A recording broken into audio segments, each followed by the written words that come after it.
मित्रांनो, आज बघा आपण एक प्रयोग करणार आहोत ते म्हणजे लॅबोरेटरिकल प्रिपरेशन ऑफ कार्बन डायऑक्साईड. आपल्याला सर्वांना माहिती आहे की आपल्या शरीरामध्ये ज्यावेळेला ग्लायकोलिसिस होते त्यावेळेला आपल्या शरीरामध्ये कार्बन डायऑक्साईड तयार होतो आणि हा कार्बन डायऑक्साईड एक्सेलेशन मधून शरीराच्या बाहेर पडतो आणि हा बाहेर पडलेला कार्बन डायऑक्साईड झाडं घेतात, बरोबर आहे, फोटोसिंथेसिससाठी. आणि ते फोटोसिंथेसिस करतात, ऑक्सिजन देतात, ऑक्सिजन आपण घेतो. परंतु आता लॅबोरेटरिकल प्रिपरेशन कार्बन डायऑक्साईडचं करता येतं का? ते करता येतं. मी तुम्हाला इथं बसून इथंच पाणी, सोडियम बायकार्बोनेट म्हणजे आपला खायचा सोडा, याच्या माध्यमातून तुम्हाला कार्बन डायऑक्साईड कसा तयार करायचा हे आता प्रॅक्टिकली दाखवणार आहे. त्यासाठी आपल्याला सगळ्यात पहिल्यांदा घ्यायची एक बॉटल, त्या बॉटलमध्ये आपल्याला घ्यायचे पाणी. आता कोणतं पाणी घ्यायचं सर? कोणतंही पाणी घ्यायचं, जे आपल्याला पाणी अवेलेबल आहे ते पाणी घ्यायचं. ओके, तर आपण काय केलं, आता हे पाणी इतकं अवेलेबल आहे आपल्याला, ते पाणी आपण घेतलेलं आहे. आता आपल्याला काय करायचंय, हे इनो सर्वांना माहिती आहे. त्या इनो मध्ये अभि बच्चे भी आणायचे.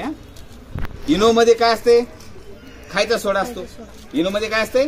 खायचा सोडा. आता खायचा सोडा आपल्याला याच्यात टाकायचा आहे. खायचा सोडा ज्या वेळेला पाण्यामध्ये टाकतो आपण, म्हणजे सोडियम बायकार्बोनेट पाण्यात टाकतो, त्यावेळेला आपल्याला कार्बोनिक ऍसिड तयार होतं. काय तयार होतं? Carbonic acid. काय तयार होतं मिकी? Carbonic acid. आणि कार्बोनिक ऍसिड दुसऱ्या टप्प्यामध्ये मग पाणी आणि कार्बन डायऑक्साईड देतं. पहिल्या टप्प्यात कार्बोनिक ऍसिड आणि दुसऱ्या टप्प्यामध्ये पाणी आणि कार्बन डायऑक्साईड. मग पाणी तर इथं राहील आणि कार्बन डायऑक्साईड हलका असतो, तो जाईल वरती. ओके, तर हे करण्यासाठी आपल्याला काय करायचं, आधी याला एका पेपर मध्ये घ्यायचं. कुणाला? तुमच्या इनोला. ओके, कुणाला घ्यायचं आपल्याला? इनोला. तर आपण आता इनोला काय करू, जवळ या, खाली हे दाखवा आता फक्त.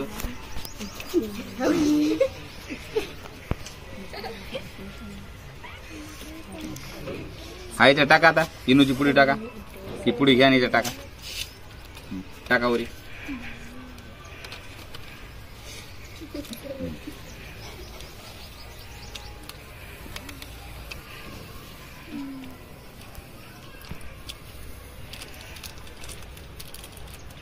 टाका ती पण. आपण आता डायरेक्ट पाण्यामध्ये का टाकत नाही त्याला? हा, विरघळून जाईल ते लवकर, बरोबर आहे. आणि गॅस तोपर्यंत हवेमध्ये हलका असल्यामुळे हवेमध्ये उडून जाईल गॅस. मग गॅसला कलेक्शन करायचे म्हणून आपण काय केलं, त्याला फुग्यामध्ये, बलून मध्ये घेतलंय. आता आपण काय करणार माहितीये का त्याला? हा, समजलं. आता काय केलं विद्यार्थी मित्रांनो, याच्यामध्ये आपण खायचा सोडा भरलेला आहे. याच्यामध्ये काय केलाय? खायचा सोडा भरलाय. आणि आपण आता काय केलंय, खायचा सोडा जसाही पाण्यात टाकणार तर आपल्याला सगळ्यात पहिल्यांदा काय भेटणार आहे? Carbonic acid. काय भेटणार आहे? Carbonic acid. कार्बोनिक ऍसिड पुन्हा पाण्यासोबत रिॲक्ट झालं तर आपल्याला काय भेटणार आहे? पाणी आणि कार्बन डाय. पाणी कुठं राहील? खाली. आणि कार्बन डायऑक्साईड कुठे येईल? फुग्यामध्ये जमा व्हायला पाहिजे, बरोबर आहे. चला आता बघू आपण प्रॅक्टिकली. द्या बघा,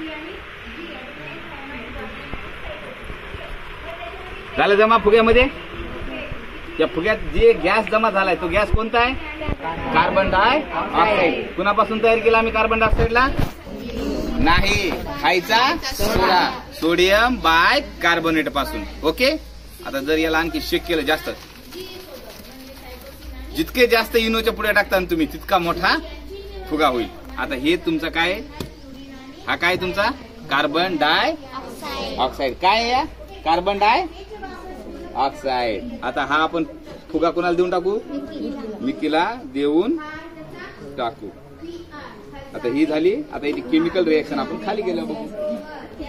बघा याच्यामध्ये आणखीन आहे याच्यामध्ये.